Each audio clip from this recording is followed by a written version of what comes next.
and 2, and 1. Hey guys, you're listening to... Ooh, that's so funny. Hey guys, you're listening to ChickFlicks with me, your host, Alexis Otang. I'm the chick who rates shows and flicks and tells you whether they're worth a binge or a skip. For today's episode, guys, it's that time of the month, the first of the month to be honest, where I'm going to tell you what movies are coming out and what you guys should see. These are all the films that are on my personal watch list that I would recommend for all my viewers to probably go out and see because they look like they're going to be bangers. All right, so wherever you're watching, listen up, get your notepads ready because we have 4 main films that I'm really excited about this month, as well as 2 honorable mentions that honestly it'll take me too long to talk about all of these films. And I gotta compact these episodes because not everyone wants to listen to an hour of me talking. Some of you guys do, but not all of you. So I respect that. And without further ado, let's jump into it. So the first movie, and actually the day this episode comes out, it will already be in theaters, but the first movie this month that you should probably go see, everyone's talking about it, is Creed 3. Now this is a part of the Rocky and Creed franchise universe. This is the 3rd installment of the film. Quick little summary. Still dominating the boxing world, Adonis Creed is thriving in his career and family life. When Damien, a childhood friend and a former boxing prodigy, resurfaces after serving time in prison, he's eager to prove that he deserves his shot in the ring. The face-off between former friends is more than just a fight. To settle the score, Adonis must put his future on the line to battle Damien, a fighter who has nothing to lose. Now, my brother is really excited about this film. He loves Michael B. Jordan. He loves the Creed series. And he's still upset about Creed getting snubbed at the Oscars. Rightfully so. I do believe that it deserved a writing nomination and probably a acting nomination for Michael B. Jordan, as he is this Adonis Creed. He stars in these films.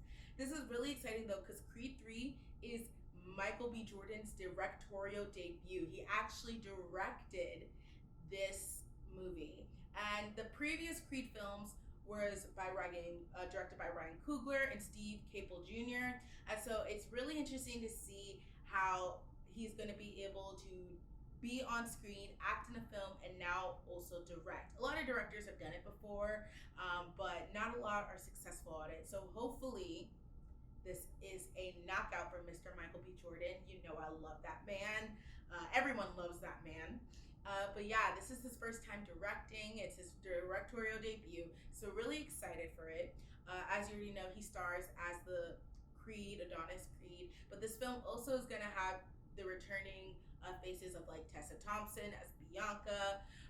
And our antagonist, who's going to play Damien, is Mr. Jonathan Majors, who just got off of another movie premiere for Ant-Man and the Wasp: Quantumania, which critics are raving about his performance. And if he brings that level of intensity that he had in Ant-Man and the Wasp: Quantumania, I know for sure that this film will be a hit. Michael B. Jordan has talked a lot about how they filmed it and how a lot of the fight scenes are based off of anime. And I am an avid anime watcher. Love some of my favorite animes: Attack on Titan. You gotta like Naruto. It's one of the big 3, you know. And so I've watched a lot of anime before, so I'm really excited to see how they shoot some of these fight scenes because they're using that as inspiration.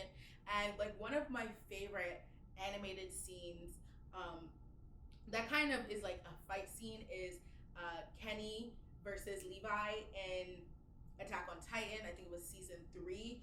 I also 7 Deadly Sins season 1.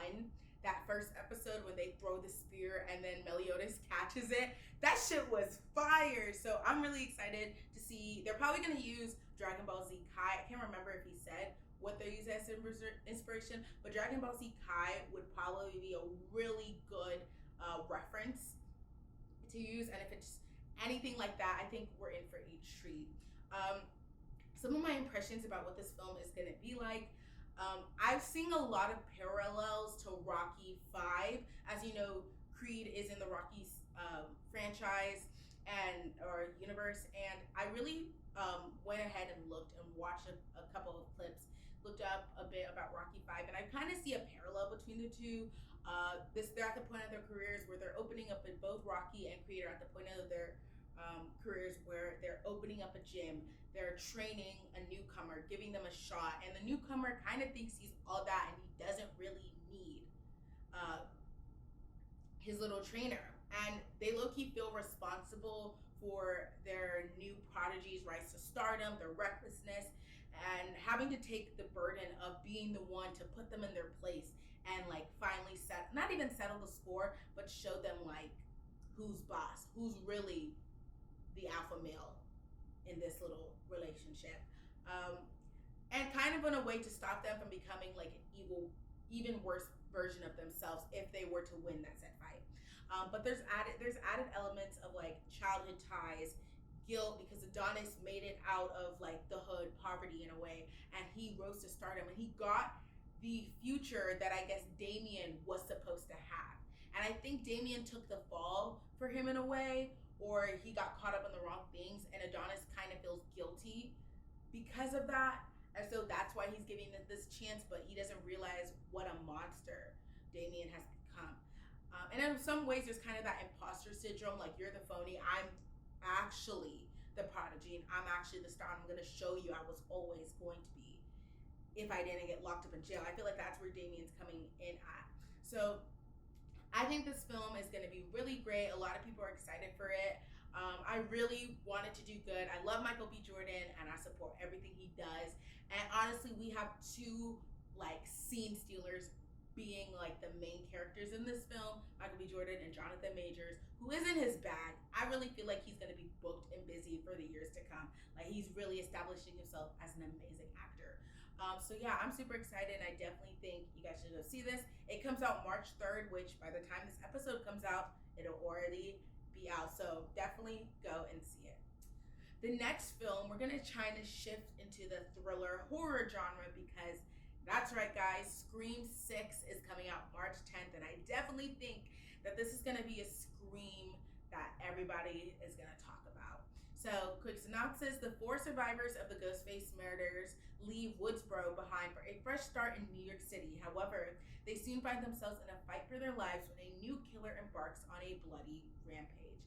Now, I kind of feel like Scream is one of the only like horror film genre, like cult classic horror film series that has been able to like stand the test of time as they continue to make like Scream 2, 3, 4, 5, and now 6. None of the films are honestly bad. There are some that are honestly like greater than others. That first Scream, it really stamped what the horror genre, what the slasher genre, let's be more specific, what the slasher genre is about. Teens, comedy, like great kills, mystery, surprises, gore, like it's everything you love, and it honestly is reminiscent. It took a lot of inspiration from the 80s slasher films like Texas Chainsaw Massacre, Friday the 13th, Nightmare on Elm Street, Halloween. And so it's really established itself as one of the great slasher films, and I feel like it's one of the only series of the ones I've just mentioned who, as they continue making movies, they honestly are good. It's not bad. Can't say that for Halloween. Friday the 13th, some are good, some are just Texas Chainsaw Massacre, but Scream, I can really say that a lot of these films, like maybe there's only one. Some people don't really like Scream 3. Some people are iffy about Scream 4, but I honestly think all the Scream movies up to 5 are very good, and they can all stand on their own. So excited for Scream 6.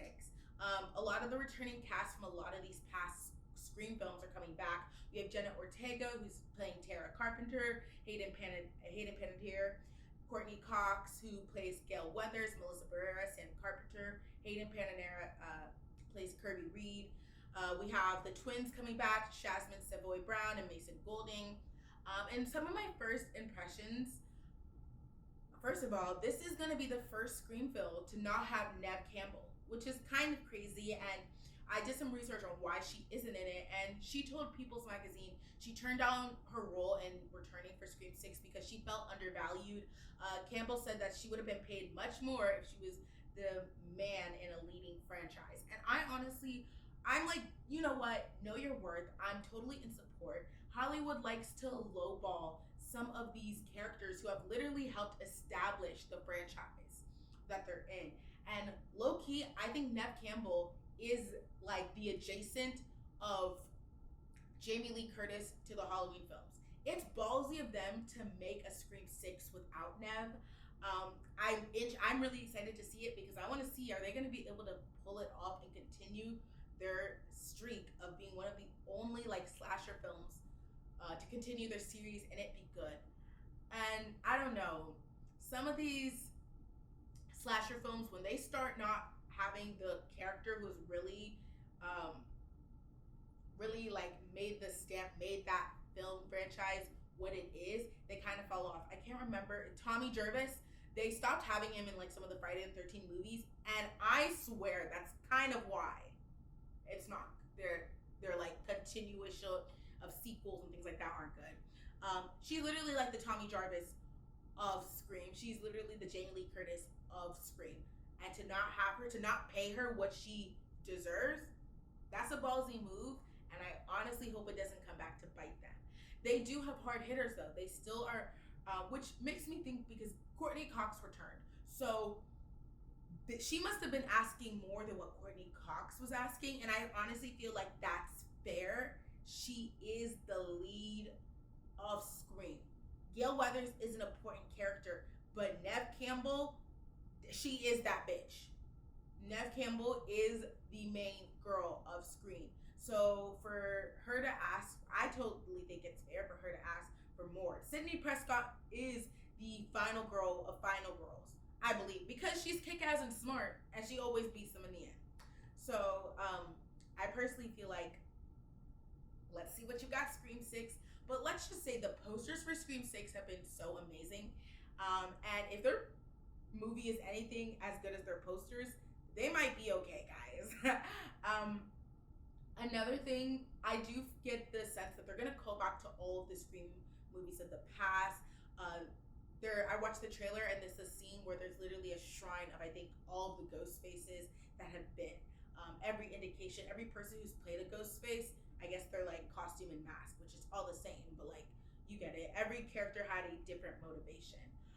And it's also, there's a lot of, because Nev Campbell and Sydney Prescott are not in this film, it's going to be more focused on Gail Weathers. It's going to be more focused on Sam Carpenter and Tara Carpenter with their because they've all now moved to New York, and look at again, they're still not able to escape Ghostface. And so it's going to be focused because Sam Carpenter is the biological child of Billy Loomis. And so there's going to be a lot of callback to that, really focusing on that dark side of her.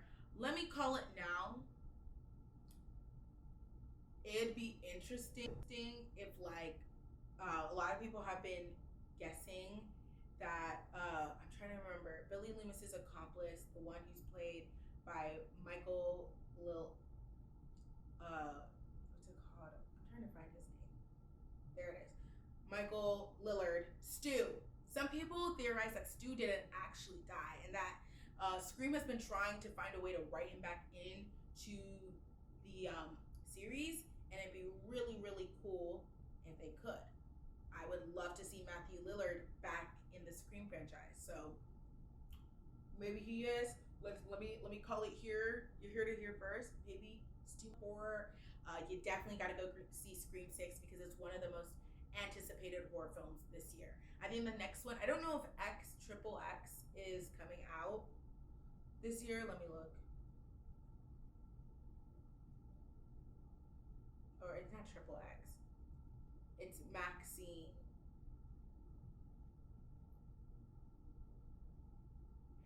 Okay, so it says it could be Maxine, which is the third in the trilogy of X and Pearl. I don't know why I call it XXS, my dummy self.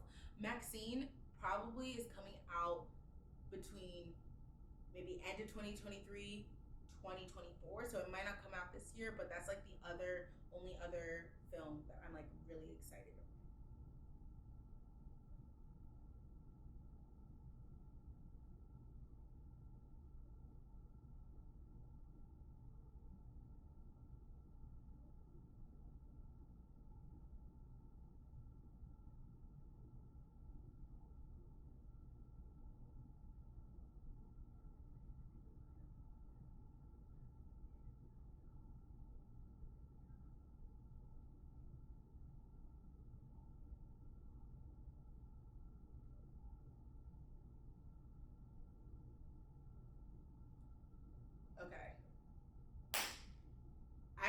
why, but my thing cut out for a second. So there's a little jump in the video version of this episode. But like I was saying, I called it Triple X. It's not Triple X. It's Maxine with 3 X's, myself being dumb. But that's the only other film I think, like horror film right now that I'm like really excited to see. That may come out at the end of 2023. They haven't had a release date yet, so I'm probably guessing that's going to come out in 2024. So right now, Scream is the top horror film that I really want to see this year. And so yeah, guys, it comes out March 10th. So I definitely, if you are a horror fanatic, you gotta go see it. Okay, next up, March 17th, we have our DC film, our only superhero film, I think, coming out this month, Shazam! Fury of the Gods. Now, I love Shazam. He's actually called, I think, Mr. Marvel, or I think, is it Captain Marvel? There's a reason why they call him Shazam, and it's because he has Marvel in the name, and they didn't want people to confuse it with DC, with Captain Marvel from, Marvel, and so now they are just calling him Shazam. It is Captain Marvel. So he is actually called Captain Marvel, but Marvel beat them to the punch with that, so they have to go by him. He's just going by Shazam now, which I honestly think that's a smart move. You don't really want to, but honestly, I feel like people don't really like Captain Marvel, like Brie Larson's version, so they probably could have gone with Captain Marvel for him, but I think it was smart of them to try to differentiate the two by just calling him Shazam. So, quick summary. Bestowed with the power of the gods, Billy Batson and his fellow foster kids are still learning how to juggle teenage life with their adult superhero alter egos. When a vengeful trio of Asian gods arrives on Earth in search of magic stolen from them long ago, Shazam and his allies get thrust into a battle for their superpowers, their lives, and the fate of the world. I like how every superhero is like, the fate of the world, like, no dip. Literally, we're battling intergalactic, mystical, ancient creatures who just want nothing to do but destroy whatever world we're on.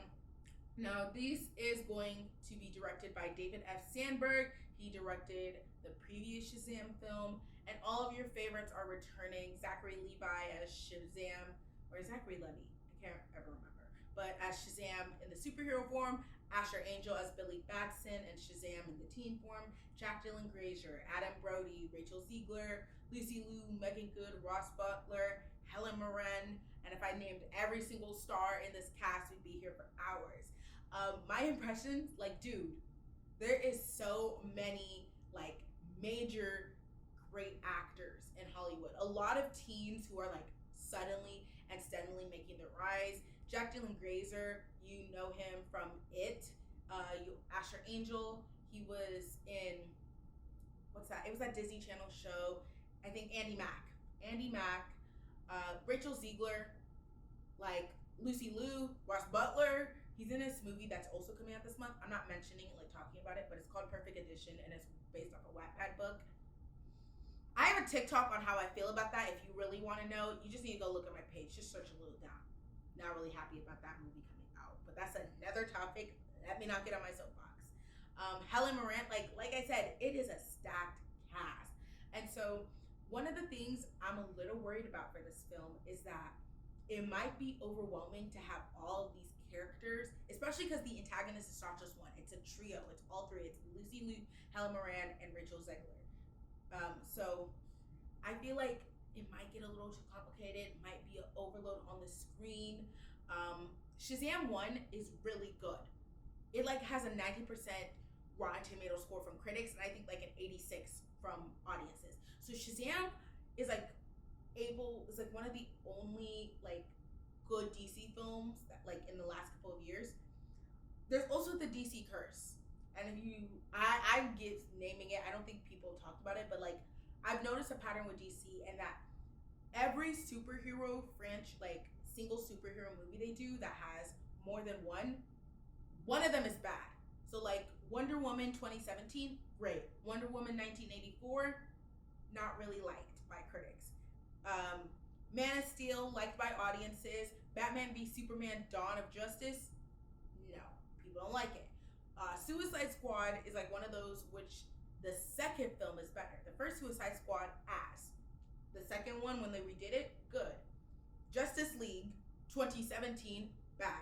Zack Snyder's Justice League, great. Aquaman was good. We'll see how Aquaman 2 does. Technically, if we're considering Black Adam, because Black Adam is the literal villain that Shazam is supposed to fight, if we consider Black Adam like the second installment in the Shazam series, Black Adam took the curse of being the bad one. So hopefully Shazam Fury of the Gods can like avoid the fate of like Wonder Woman 1984, Batman v Superman, Dawn of Justice, and this. The first Suicide Squad in the way. Birds of Prey and the Fabulous Emancipation of Harley Quinn it's actually, I feel like I got it wrong. I think there's a one Harley Quinn. That's a super long ass title, but is good. But I don't think she's getting like a second film. I haven't heard anything. So for now, she's safe from the DC curse. If she comes out with that second film, I feel like Suicide Squad, the second one, takes up that curse for them, and they did well. So I think Miss Margot Robbie's in the clear. But I'm really hoping that they pull through. And if they do well in this film, I think that James Gunn will like continue to keep at least Shazam in his new universe, because he is restarting it, and they're saying he's in talks with Gal Gadot. Sorry, I messed up her name. Gal Gadot. They're talking to I don't think they're talking to Henry Cavill. Yeah. But I know they're talking to Ezra Miller, which is like, you're not going to talk to Henry Cavill, but you're talking to Ezra Miller? Okay. But this is like one of the 3 DC films coming out this year. We have Shazam Fury of the Gods, and then I think we have The Flash, and then I think we have Aquaman 2. I'm pretty sure those are the 3 films scheduled to come out for the DC this year. And these will really tell us who is going to stay in Zack Snyder's universe and who is getting the boot. So good luck and good night to all.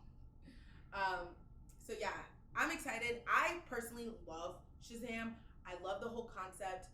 I like the fact, because I feel like when they have a teen superhero, sometimes they don't feel like a teen. Like, I want to feel like the only ones that feel like teens to me in a way right now is Spider-Man. Like, I definitely feel, but he's getting to that point where he's now becoming a little bit older. They're introducing Miss Marvel. They're like, right now Marvel's introducing the young Avengers. DC doesn't really have any teen superheroes. Shazam is one of the only ones. So I'm really hoping that it does well. But yeah, guys, comes out March 17th. I will definitely be in the theaters, and I think you guys should be too. All right, and before I get to my last film, some honorable mentions. John Wick Chapter 4. It's coming out, guys. The John Wick universe, everybody loves it. Now, I personally haven't seen John Wick, but I honestly want to watch all 3 and go see John Wick 4 this month, because I've heard nothing but raves about it. It comes out March 24th. Director is Chad Stahelski, which I'm not sure. Did he direct the last ones? Yes, I'm pretty sure he's directed all of them. John Wick is that assassin. He really invigorated the action, like neo-noir type genre, like dark assassins, crazy fight scenes. Like, it's a film that literally every installment has been good. Every installment has upped the ante, upped the stakes. And so it's coming out on March 24th. I definitely say go see it. I don't know if this is going to be the climactic finale. I feel like if they can get a John Wick 5 in there, Chapter 5 in there, they'll get a John Wick Chapter 5. But Chapter 4, just the cinematography in itself, like, I really want to go see it just for the cinematography. Just got message notification, sorry about that. But I really am excited about the cinematography and what's at stake. And so I definitely say go see it. Comes out March 24th. If you are a fan of the John Wick series, if you're a fan of Keanu Reeves, this is definitely a film you want to put and make some room on your watch list this month. And then my other honorable mention is, of course, we're talking about the other man who gets compared to Keanu Reeves sometime. Adam Driver. He's in a new movie this month. It's called 65. And it's basically, like, the summary is, after a catastrophic crash on an unknown planet, pilot Mills quickly discovers he's actually stranded on Earth 65 million years ago. Now, with only one chance at rescue, Mills and the only other survivor, Koa, must make their way across an unknown terrain riddled with dangerous prehistoric creatures. Now, I'm guessing there's like a time travel element involved in this because they've crash landed on a planet 65 million years ago. So it's kind of like I don't want to say Star Wars, but like the technical, like, it's like Halo.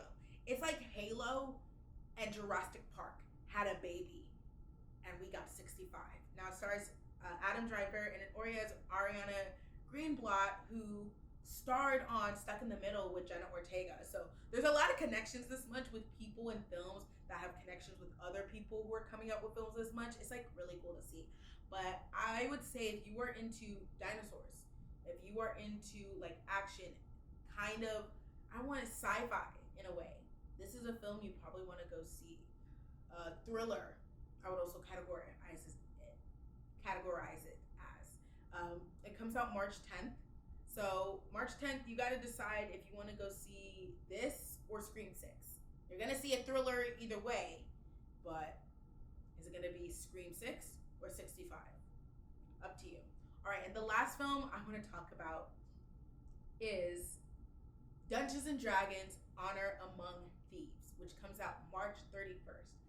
Now, summary: a charming thief and band of unlikely adventurers embark on an epic quest to retrieve a long-lost relic. But their charming adventure goes dangerously awry when they run afoul of the wrong people. I don't know if I said that word right. A-W-R-Y. Ari? Who cares? Now, this is directed by the writing duo of John Francis Daly and Jonathan Goldstein. They are a writing duo, and now they're directing a movie together. I don't know I think they have directed movies together in the past, but only one has taken the title of director, and the other one has like kind of taken like a little bit of a sister or director lead. But this movie, they're both directing. These guys are writers of some amazing comedies and films. They both wrote for Spider-Man: Homecoming. They wrote for Game Night, and they directed Horrible Bosses. And they wrote also for Flash 20, which is coming out this year, Flash 2023. So they know how to write some good movies. I think Horrible Bosses is hilarious. Game Night was surprisingly funny. Great twists and turns. Spider-Man: Homecoming, great introduction to Spider-Man. We'll see how Flash turns out. So I honestly think that they are able to nail comedy.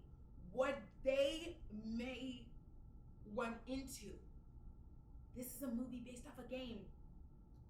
There is a movie game curse, and it is real. A lot of movies that come off based off of board games or even like video games, bad. I think the last movie to come out that was based off of a video game was Uncharted, and it was mid-tier. It wasn't bad for any means. I have a review on it if you guys want to go check it out. I personally felt like they could have just done this concept without branding it towards the Uncharted series. It had Tom Holland in it, and I personally felt like he just wasn't the Nathaniel Drake we needed, but he played a great role in it. And I personally felt like they should have just done a treasure hunting series with Tom Holland that wasn't based off of Uncharted, because I feel like there's a disconnect. This movie though reminds me a little bit of Warcraft, which is based off of World of Warcraft. I don't know if it's gonna be able to like do well, but I have high hopes for this. It looks like the trailers looks like it's gonna be fun. The trailers look like it's gonna be comedic. It has a great cast. Chris Pine, who was just in Don't Worry Darling, you know him from Star Trek, and personally I love him from Princess Diaries 2, Royal Engagement. You have Rajan John Page, I don't know how to pronounce his name, I'm so sorry. The guy from Bridgerton, who plays the Duke. Sophia Lillis from It and I Am Not Okay With This. Michelle Rodriguez, we know her from the Fast and Furious franchise. Let me tell you something. This is a really great cast. We got some hard hitters. people who know how to act, people who know how to do comedy. So they have the pieces for a great movie. Will they be able to pull it off? And it's not the first time that Dungeons and Dragons is being applied in a fictional world in media. Stranger Things uses Dungeons and Dragons for the basis of its villains, its character, and its storylines. And they pulled it off. And so this is a big jump though, because instead of using it as like inspiration and like infusing it into the real world, we are watching the world of Dungeons and Dragons. And Dungeons and Dragons, I guess it has some storylines like in the main game, but like it's kind of a you build your own world. So this could go really wrong, or it actually could go really great, because sometimes these movies like Uncharted literally has a storyline that is perfect. And if they wanted to create a franchise, word for word, they have a roadmap. They just need to use the actual like storylines that they use in the game. They don't. I don't know why, but a lot of franchises that create movies based off of video games don't use the actual plots that they created for the games. They try to like rework it and make it their own, and it's like you got a cheat sheet. Why are you going off on your own way? They don't have kind of a cheat sheet or a roadmap, so maybe it will work. Maybe it will work. But I'm excited to see it. It looks really interesting. I think the fight scenes are going to be fun. I think the comedy is going to hit. And as long as they don't just rely on CGI and fight scenes and comedy to like get them through, as long as we have an actual storyline that we can follow, I see great things for this film. And that is my March watch list. There's a lot of things coming out this month, a lot to be excited for, and even next month we're gonna have a lot of fun in April. So I definitely say save up your money, go and watch these films and have a great time at the movie theaters. The film I'm most excited about, I think I'm most excited for Shazam! Fury of the Gods. Yeah. I probably will go see John Wick Chapter 4. Probably I'm gonna go see Creed when I go back home from spring break with my brother. Maybe I'll squeeze in a Scream 6 with my friend.